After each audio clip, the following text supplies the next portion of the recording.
All right, we're coming to the last chapter of what we call the prophecies against the nations.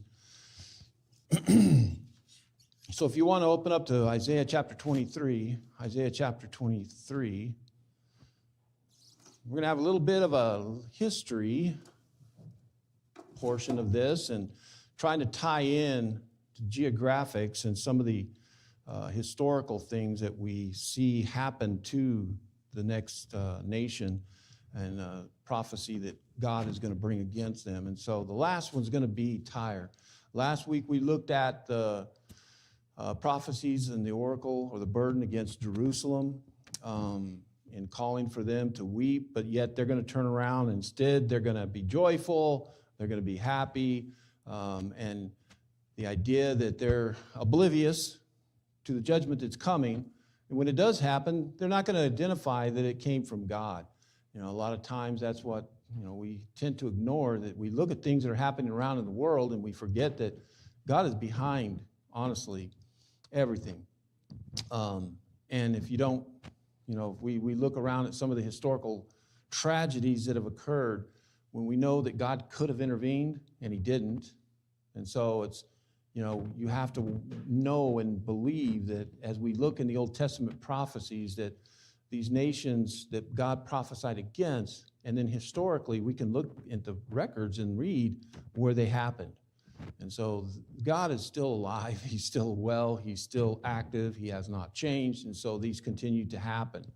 So in chapter 23, we see again this oracle, this burden, and the overarching thought is that God humbles the commercial pride, the arrogance in economy, and that nations that think that because they have accumulated great power through their economic status, God basically is going to use that to serve him.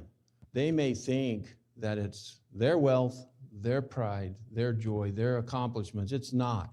It's not at all. And so we're going to take a look at that. And when we look at the Mediterranean world, and so I'm trying to bring this map up to give you an idea because we're going to hear some of the locations mentioned here. So I want you to kind of have them in your mind and understanding the locations because they are very significant.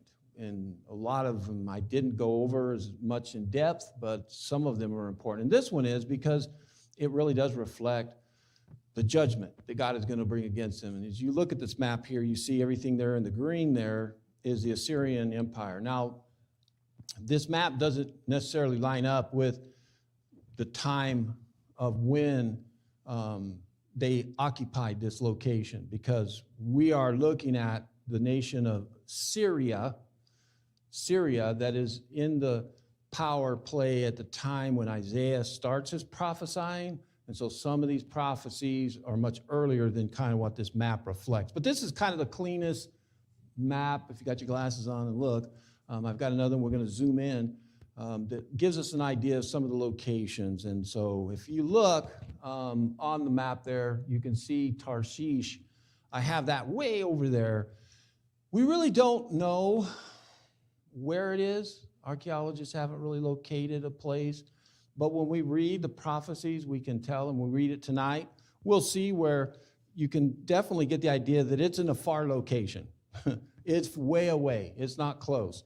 We read about it with Jonah, the idea that Jonah was going to get on a ship and he was going to flee away to Tarshish. That's why I place it that possibly is in the location of like where Spain is today, in that location. The key thing that we'll see is the prophecies are very much specifically nailing down towards that city of Tyre.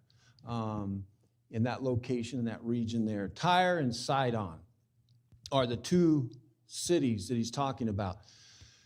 Now, when we talk about Tyre and we look at the city locations, we have to also consider this idea of who were they? What was their race or their nationality? They were Phoenicians. And that right there, you go, well, Phoenicians. The Phoenicians were phenomenal when it came to seafaring. They believe that they came from the Adriatic Sea region and kind of migrated into this area. They may be what they call the sea peoples.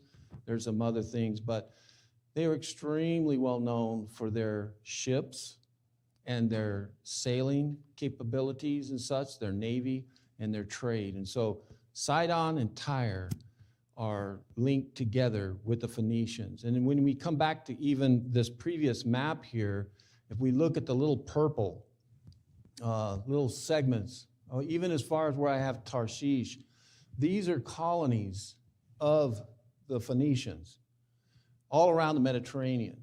So they were the sea power, the seafaring nation that established, and you can see some of the colonies even in the Adriatic there by Greece, between like where it says Lydia there, and then of course the main area Tyre in that area there. So that kind of gives you an idea of an overall geographics. And so coming back to this, again, we see Tyre, we see Sidon.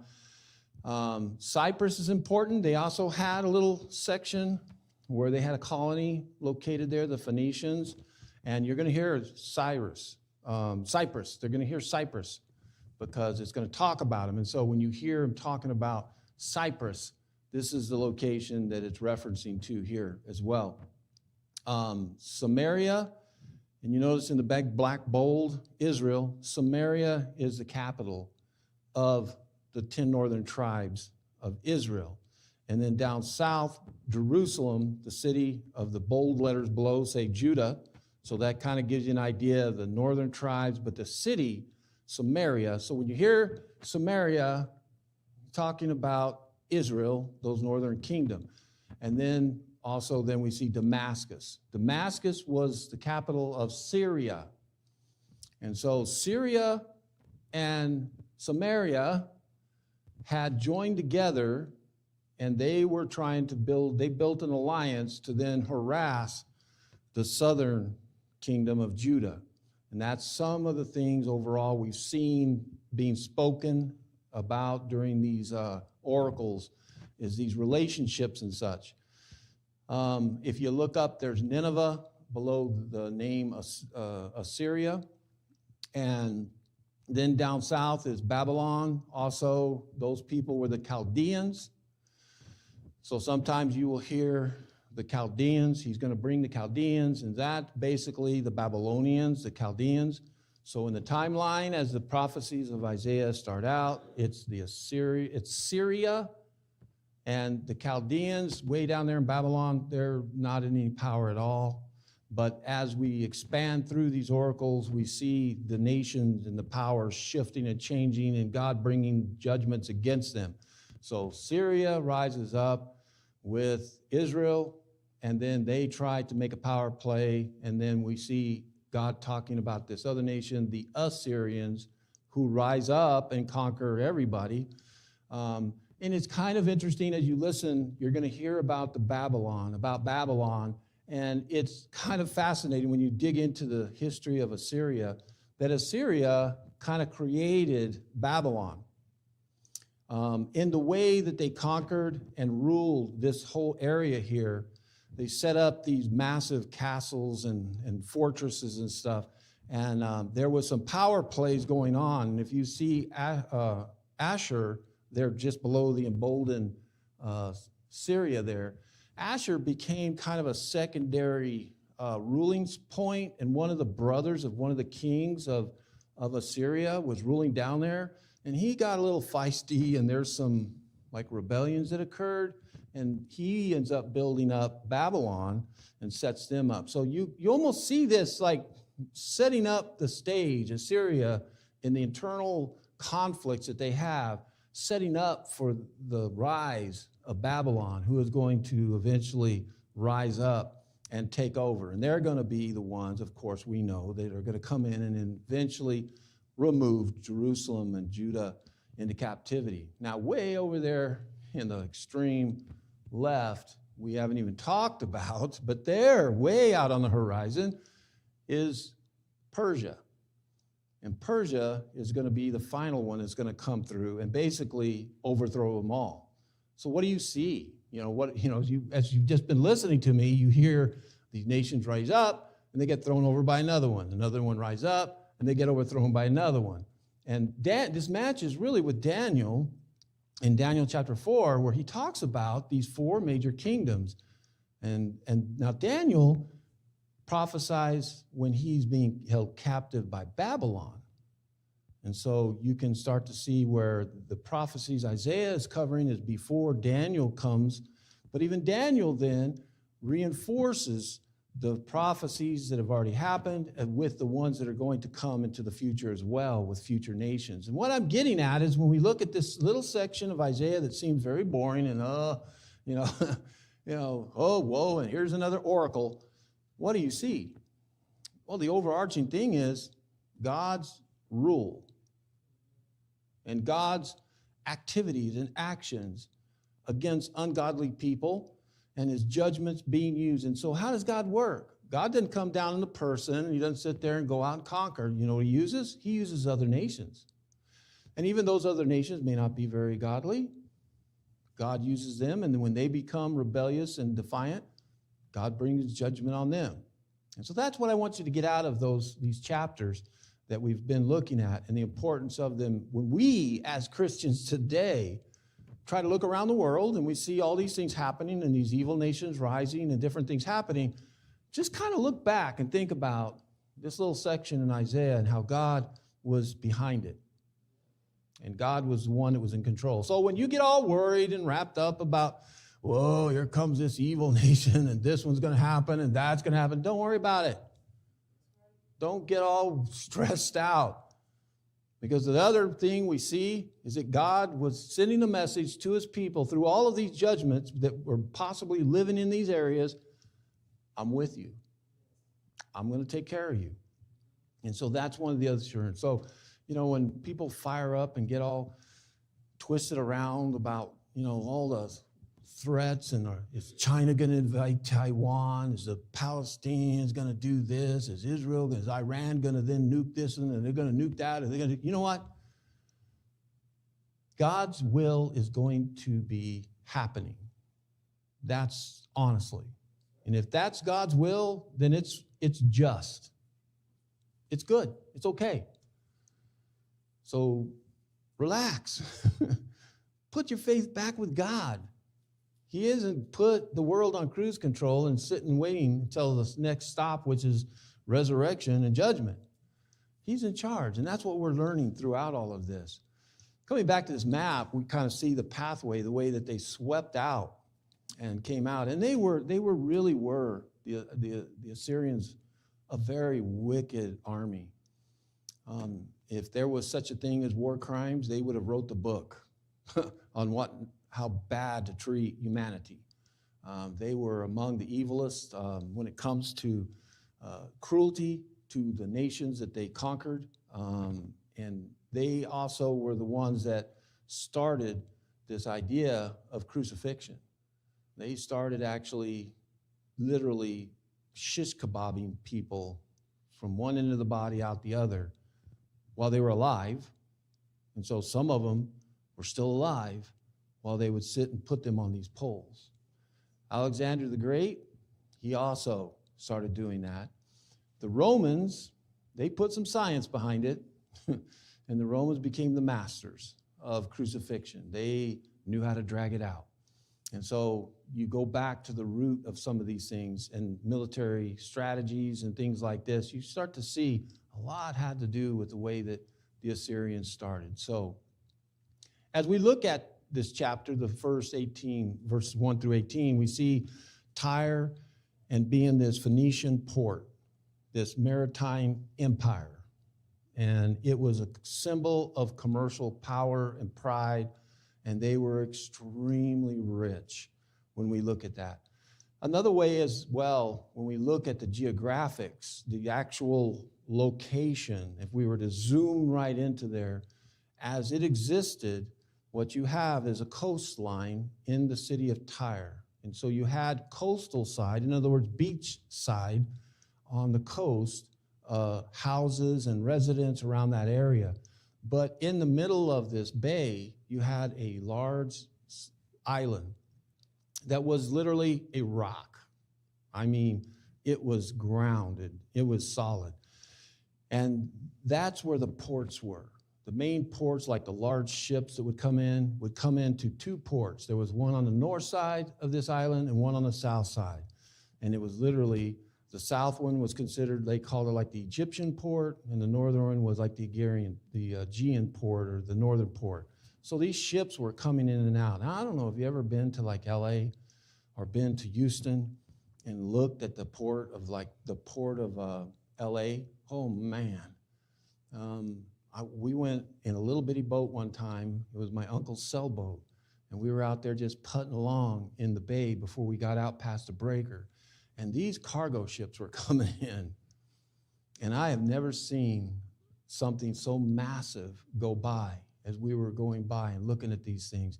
And just look at the size of these ships coming in and the amount of merchandise coming in. If you'll recall back during COVID, we saw those ships anchored out into the bay because there was no room for them. They were just stacking up because there's nobody to unload those ships and stuff.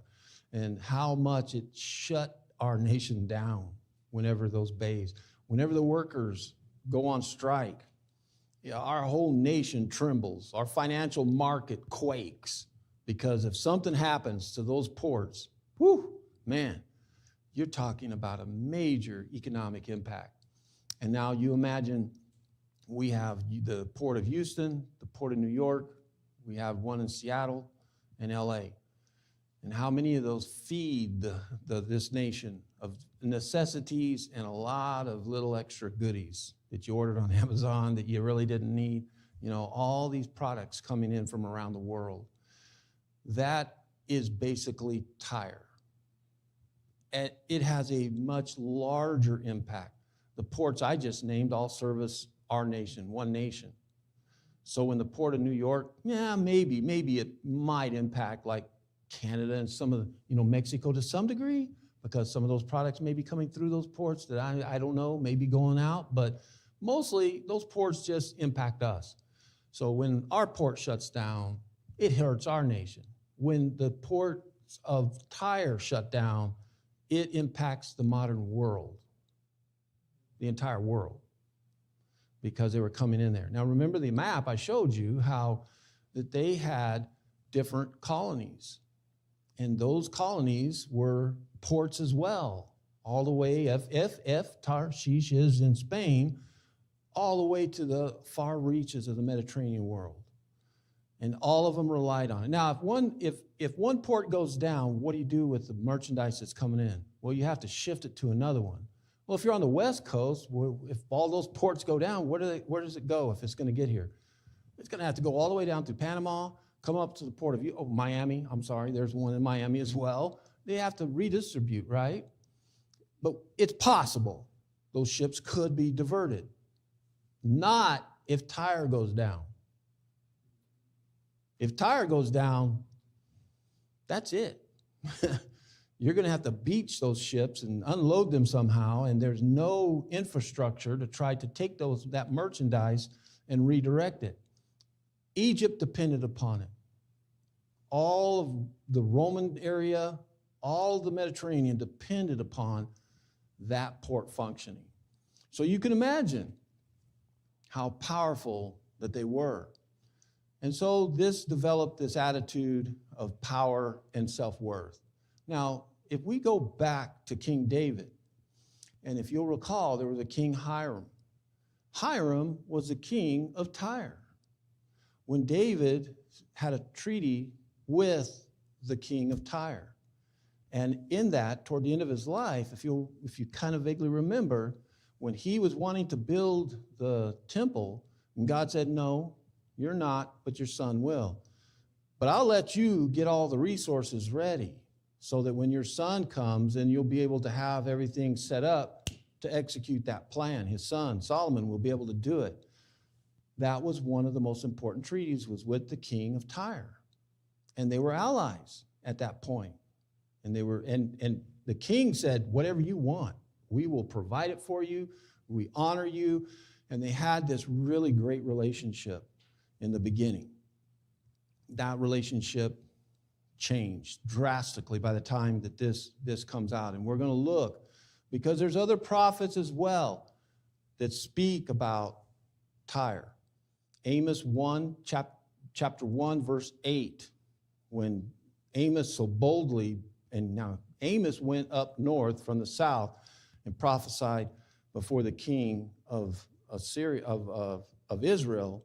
And in that, he brings out these same proclamations against these nations all around. And the beauty of Amos's prophecies is he goes around and names all those names, and he really is reinforcing the very same prophecies of Isaiah in a very succinct, quick type of prophecies. And it fires off. In just one chapter, he starts out and he says, four score against them. 4 strikes. I'm bringing this against you. And one of them is against Tyre in verse 9 of chapter 1 of Amos. And one of the things we find is that relationship that I told you about that initially he had with King David and then Solomon that Tyre had, how bad it went.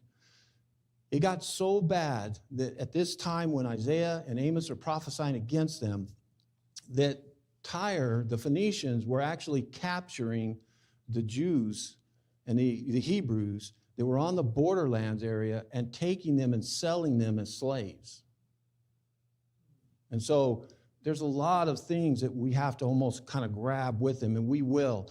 And so before we get into it, I actually want to come over to Ezekiel chapter 27 and read some descriptions of Tyre. Tyre gets a lot better descriptions about who they are and why God brings his judgment against them. And so over in Ezekiel 27 and chapter 28, we won't read them both, but I'll kind of scan through and grab some things that will help us to see that when we come back here to Isaiah, what Isaiah is talking about. And so starting out right away, he says, the word of the Lord came to me. Now you, the son of man, raise a lamentation over Tyre and say to Tyre, who dwells at the entrance of the seas, merchant of the peoples of many coastlands, and thus say the Lord, O Tyre, you have said, I am perfect in beauty. Your borders are in the heart of the seas. Your borders are made perfect, your beauty.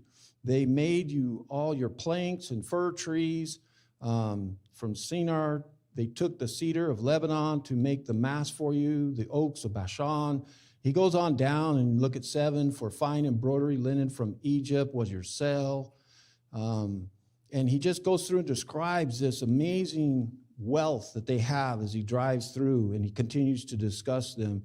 But then, and even down in 16, he says, Syria did business with you because of your abundant goods, and they exchanged for your wares and emeralds and purple and embroidered work, fine linen, coral, ruby. Judah and the land of Israel traded with you. They exchanged for you merchandise, wheat and minneth meal, honey, oil, and balm.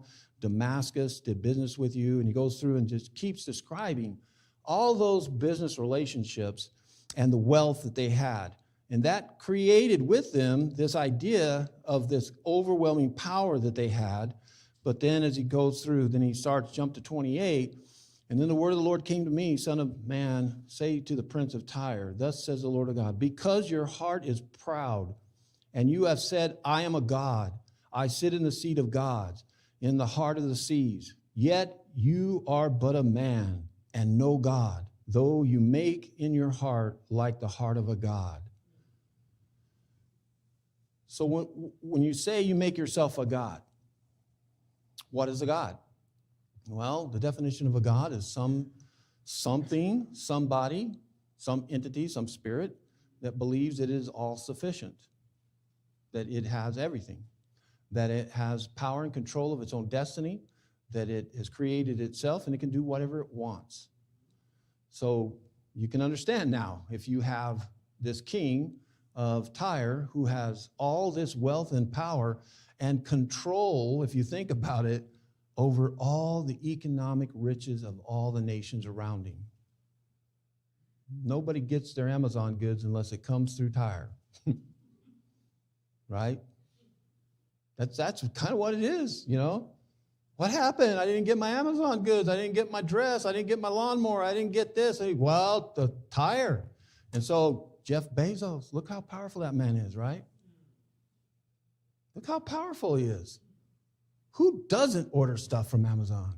Probably sensible people, maybe, but, you know, I mean, I used to even think, there's no way I'm going to order that stuff. You know, I don't need to. I'll just go down to Walmart. And then I found out, wait a minute, you know, I could have it tomorrow. And now, down in Texas, down there in Killeen, Texas, my boys can order something that morning and have it in the afternoon. Delivered. Ching. I'm like, what? And they're building one in El Paso. Just think of the power. And if you have billions of dollars like that, and you have that type of control, who can tell you no, right? You could build your own space rocket. Oh, that's right, he did, didn't he? Blue Origin. And so you can see, and I'm kind of making light of it, but it kind of helps us to bring this to a reality of that's what's going on. Now, I cannot sit here and judge Jeff Bezos or Elon Musk or these billionaires. I'm not doing that, but we can kind of get an idea to relate to today and to what we're seeing when we talk about the city of Tyre and the nation of the Phoenicians. You notice he says in Ezekiel here how that they had this sense of security in the sea. That's where their power is at. Nobody could sail and build the ships like they could. And why would they? They got they got Tyre. Let them do it, right? Who's got the trucking industry? The ships that connect the way they do. Nobody can connect like that, right? Who can compete with them? And why would you? It would always be cheaper to just let them do it. Just rely on them to bring your silk and your purple and your vitamins and all the other things that you ordered. That's really kind of what was going on. So that's why I think the key verse is 23, verse 9, when he says, the Lord of hosts has purposed it to defile the pride of all glory. And that's really is the sin, is that they, because if you also, what's another thing that blows my mind is back in chapter 27 of Ezekiel, he describes him as being in the Garden of Eden, that Tyre, the king, and how glorious God had basically allowed him to set up. And it kind of, as I was reading it again this afternoon, I was sitting there just kind of like, the things that he describes that he allowed Tyre to accomplish. But what did they do with it, see?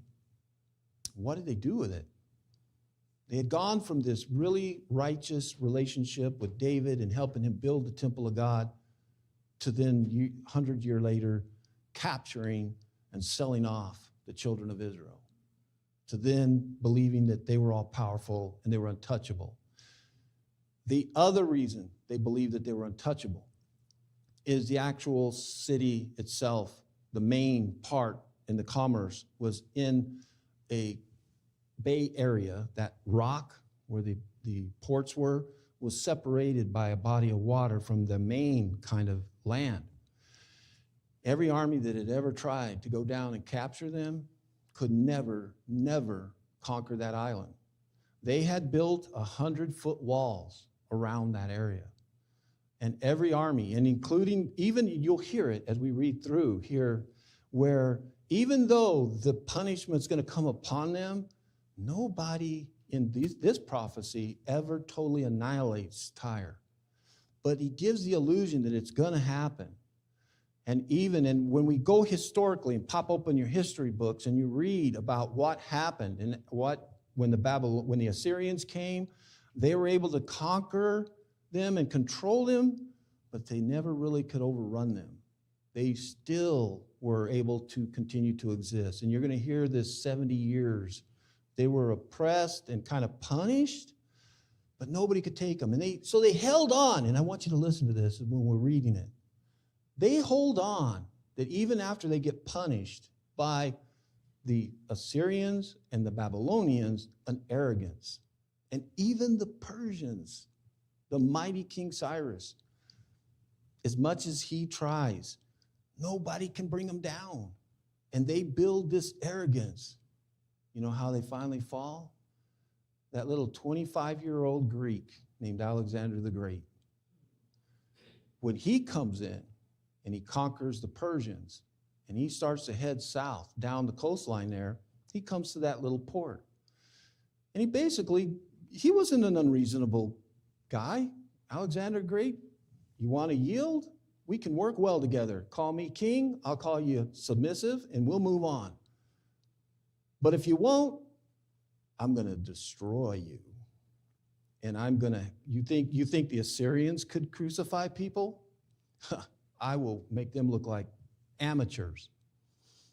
When he got to Tyre, Tyre said, you can't get us. We're out here on this little rock island. What? Let's count the nations here, Mr. Alexander. 1, 2, 3, 4. Nobody's really brought us down. So no, we're not going to do it. You know what? You don't mess with a young, proud, arrogant 25-year-old Greek. And so he laid it on him. And he took everything he had destroyed on the mainland and started throwing it into the water, building a road out to that island. And slowly, and it took him nearly 10 months, but he's patient, you know.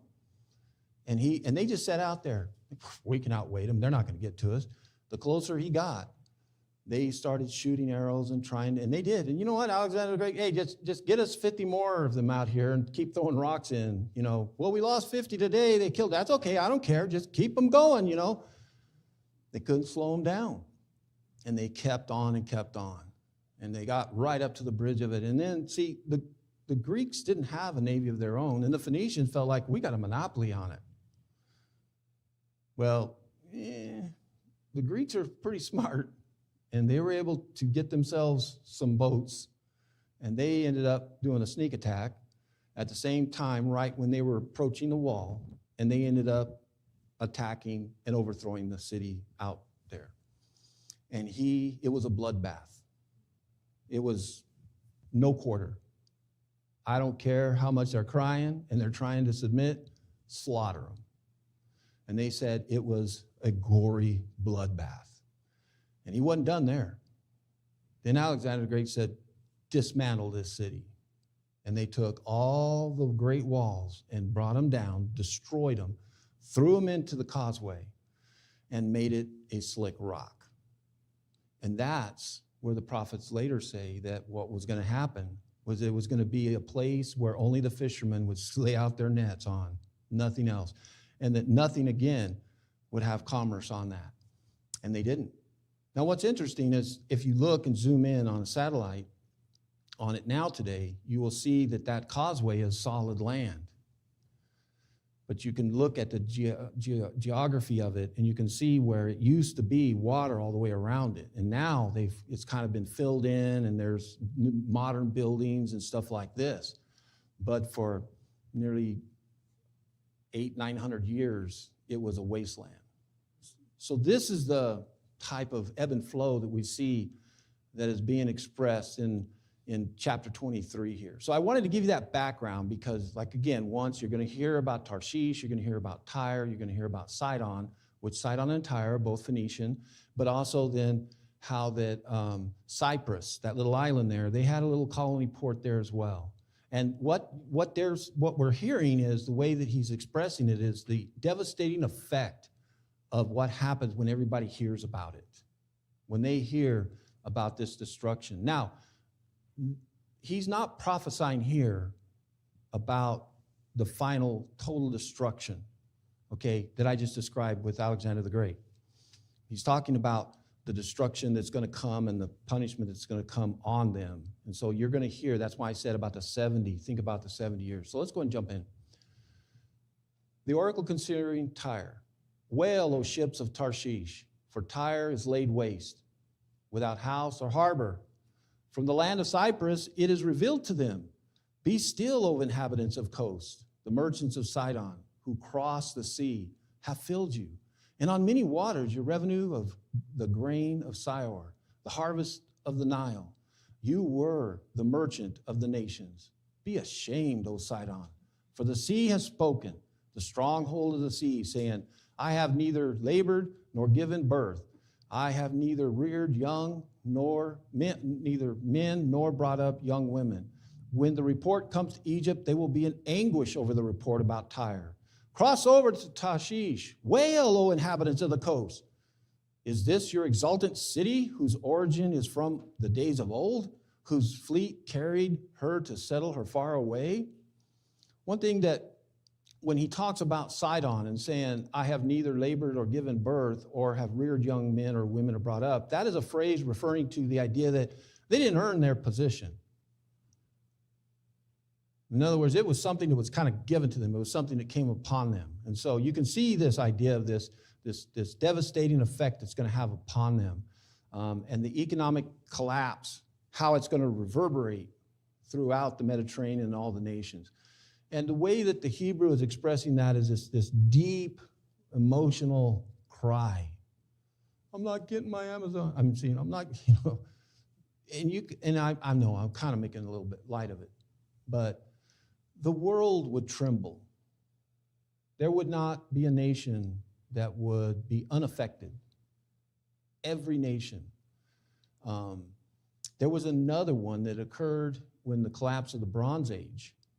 And that was one as well that they still can't quite figure out. They're like, and it literally collapsed many of the civilizations because of the economic. And this is one as such as well. And it's going to just cause us astonishment. Like, what? How in the world can such a mighty people just be destroyed the way they were? And that's the way we see it. That would be like if America was just out of nowhere just to be overtaken by Puerto Rico. What? That little nation came from where? If you were to hear, let's just kind of play with me, a prophecy of somebody saying that, and you heard that this prophet was saying that the nation of Guam, let's say Guam or the Philippines, was going to rise up and throw over the United States, and it was going to be laid waste, and you'd sit there and go, in whose lifetime? Really? No. It would be something so understandable. And that's why he's prophesying it, and people are still probably reacting like I just kind of expressed, kind of like, sure. But when it happens, they're going to be going, wow. Talk about interest rates, everything was going to be. So now he asks the question in verse 8. Who has purposed this against Tyre, the bestower of crowns, whose merchants were princes, whose traders were the honored of the earth? So there's the question. Who did this? Who's the one that started? Who would do that? If you think about it, why would you want to destroy it? It is our lifeblood. Who is the dummy that come up with that plan? We need them. Keep them around.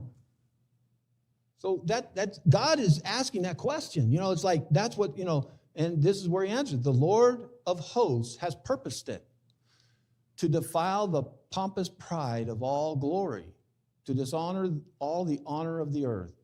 Cross over your land like the Nile, O daughter of Tarshish. There is no restraint anymore. He has stretched out his hand over the sea. He has shaken the kingdoms. The Lord has given the command concerning Canaan to destroy its strongholds. And he said, you will no more exalt, O oppressed virgin daughter of Sidon. Arise and cross over to Cyprus. Even there you'll have no rest. Behold, the land of the Chaldeans. This is the people that was not. Assyria was destined for wild beasts. They erected their siege towers. They stripped their palaces bare. They made her a ruin. Wail, O ships of Tarshish, for your stronghold is laid waste. So we start to see this idea of this great, pure other twin sister as well. Try to run. Go ahead. Try. I'll give you a head start. There's nowhere you're going to go. Because as far as Tarshish is going to be devastated, even though an army will not land directly on any of those sub-colonies, remember, they're colonies of what? The Phoenicians. So when they're wiped out, what's going to happen to all of them? So go ahead, Sidon. Run along. Try to go. See if you can find a place.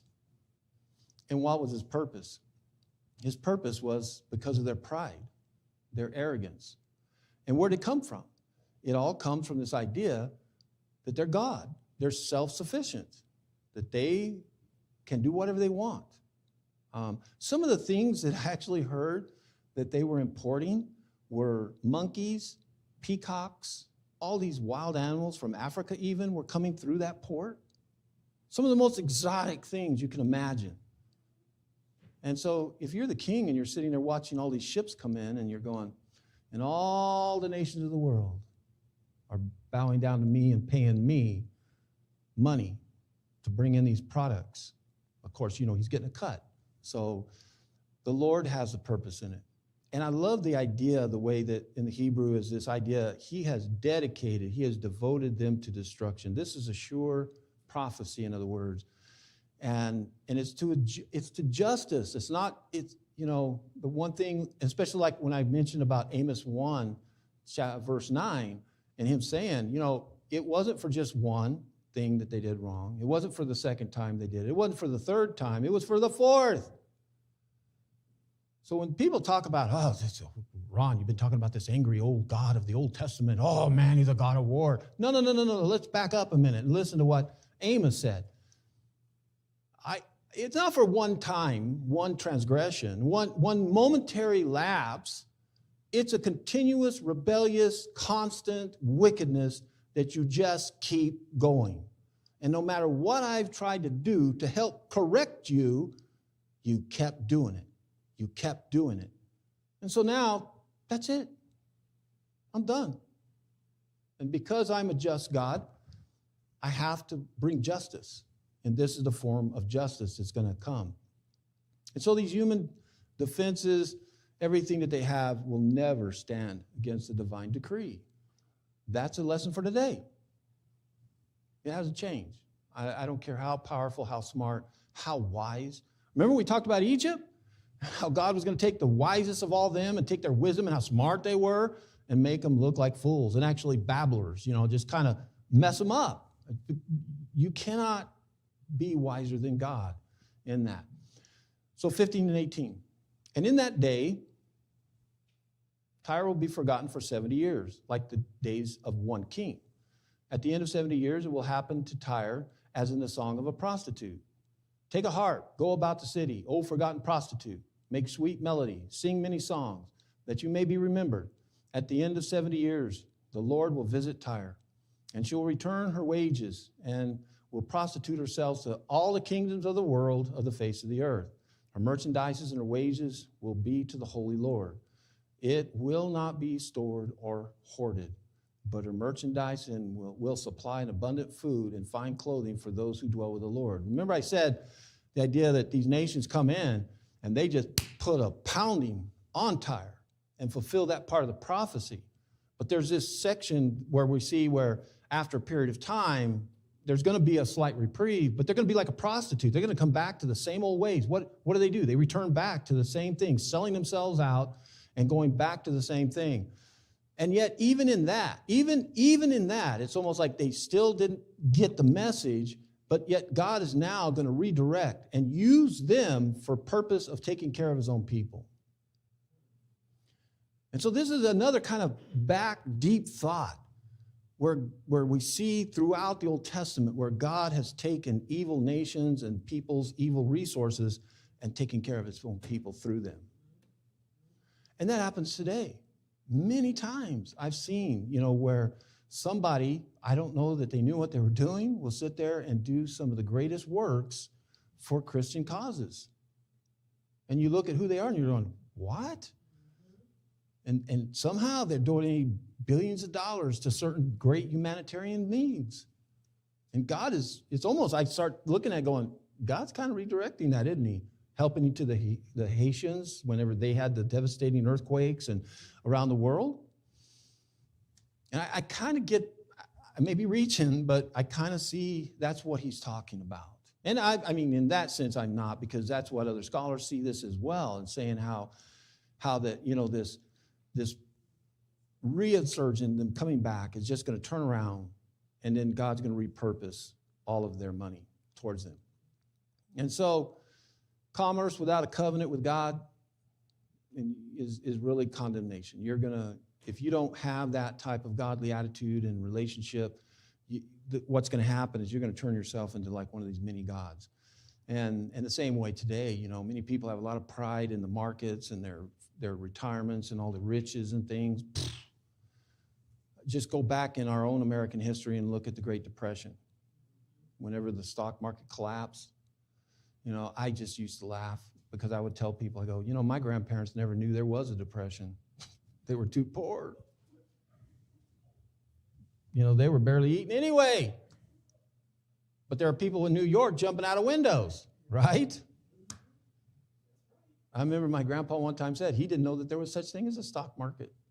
He didn't know, And you know what? He was taken care of.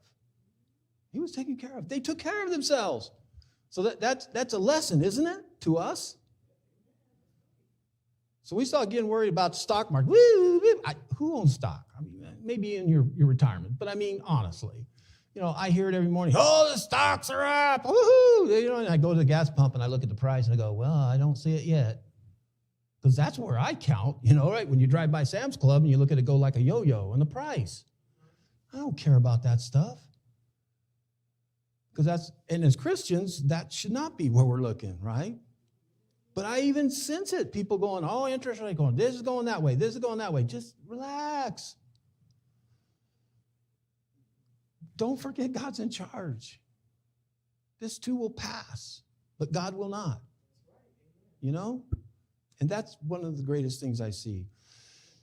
And it's all God's wealth. It's His. I love God when He rebuked His own people and said, you really think you can outgive me? Just try it. You're hoarding back and you're not helping out to run the temple. You're holding back somehow. You think you need a paneled house. And God goes, just try to outgive me. It's all His. And so I think that's kind of the lesson we see with Isaiah. Now, next week, we're going to shift a little higher up, I say, a little 30,000-foot level where God is now going to talk about the world as a whole and start to bring in some more kind of leaning towards what we can look at longer-term prophecies as well. So I hope you enjoyed that section.